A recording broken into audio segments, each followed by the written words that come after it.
សួស្តីអ្នកទាំងអស់គ្នាដោយតែយើងបានដឹងអញ្ចឹងវិទ្យាល័យហ៊ុនសែនបឋមត្រាស់មានការប្រារព្ធធ្វើនៅកម្មវិធីសក្រាន្តឆ្នាំថ្មីជាបន្តទៀតហើយបាទហើយយើងក៏មានការរចនាប័ទ្មនៅកន្លែងថតរូបនិងស្តង់ភេសជ្ជៈនិងស្តង់ម្ហូបអាហារជាច្រើនផងដែរបាទដែលបងប្អូនអាចមកចូលរួមគឺយើងអាចទិញនៅក្នុងបរិវេណសាលាវិទ្យាល័យហ៊ុនសែនបឋមត្រាស់បាទហើយអ្វីកាន់តែពិសេសទៅទៀតនោះយើងក៏មាននៅស្តង់ទឹកត្នោតផ្អែមនិងទឹកដូងរបស់ខ្មែរយើងសុទ្ធសាធផងដែរបាទហើយអ្វីកាន់តែពិសេសទៅទៀតនោះគឺយើងមានការបន្ថែមនៅភេសជ្ជៈពីលើដូចជា Sting កូកាដែលមានតម្លៃសមរម្យមែនទែនបាទសម្រាប់ Sting និងកូកាគឺយើងលក់តម្លៃត្រឹមតែ 3,000 រៀលប៉ុណ្ណោះកុំភ្លេចចូលរួមបានច្រើនកកជួបគ្នានៅថ្ងៃទី6ត្រូវជាថ្ងៃអាទិត្យហើយនៅមានការចែកនិង free logo TMS String Original free ចំនួន500សន្លឹកផងដែរបាទ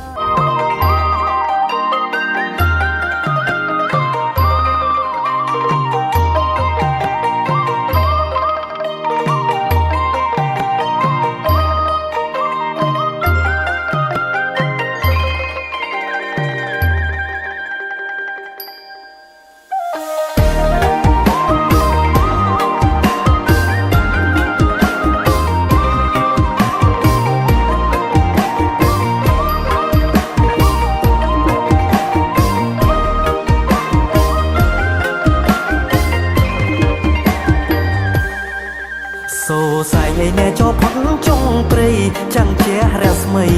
រដីខេមរាគ្រប់ភូមិជួបជុំគ្រួសារខេមរាគ្រប់ភូមិជួបជុំគ្រួសាររៀបទាំងរដ្ឋាឯណែសប្បាយជោគជុំបនភូមិឯណែយើងមកវិញហើយអោបងប្អូនណាអញ្ជើញឡើងរំឡើងមកគ្រប់គ្នាទូសំមិនសមឡើងមកគ្រប់គ្នាទូសំមិនសមខ្លា